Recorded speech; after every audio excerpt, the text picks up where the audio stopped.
Welcome to Cowgirl Up, the podcast dedicated to elevating your mindset. I'm your host, Lori Blickenstaff, certified mental performance coach at mentalgame101.com. Today, we're going to discuss the feeling of despair. Now, the word despair might feel a little heavy to you, and it brings up probably thoughts of like major life challenges. But it is possible to despair in the little things too, so stick with me here. Despair typically starts with emotions like sadness, hopelessness, or defeat when you're in a situation that seems overwhelming or maybe out of your control. Let me give you a couple of examples. Let's say someone suffers an injury right before a major competition. As you can imagine, right off the bat, they probably feel sadness and hopelessness due to missing the event and then, of course, thinking about the months of rehab ahead. Or here's a second situation, not so major, but a very common situation. Let's say an athlete hits a plateau in their performance. Even though they're putting in consistent effort, they might not be seeing the improvement that they want.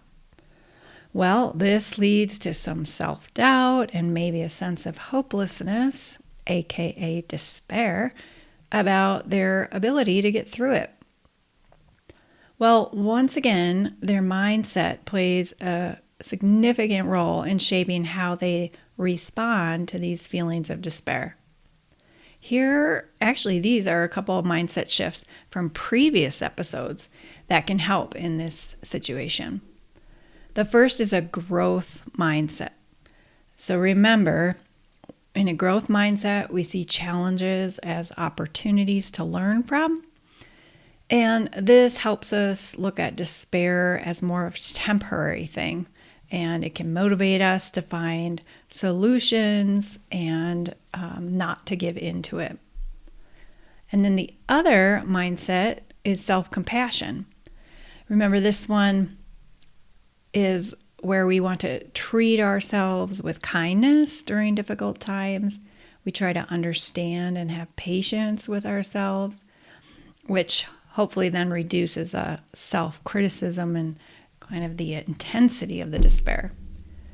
So back to those two athletes. The first one with the injury, they can work on seeing it as a challenge through their growth mindset and as something to overcome rather than as an end to their career. They can focus on small, manageable steps to fuel their hope and keep them going.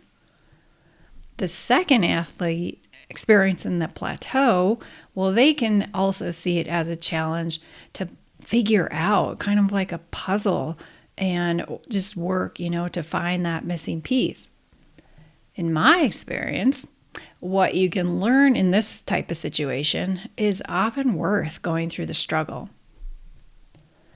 Then both can practice self-compassion by acknowledging their feelings without judgment and having patience with themselves while they work through it.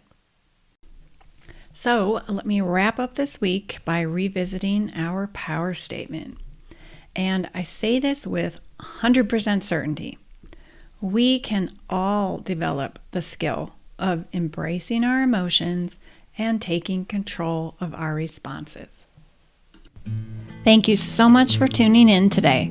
If you have any questions, feedback, or comments, I'd love to hear from you. Email me at lori@mentalgame101.com.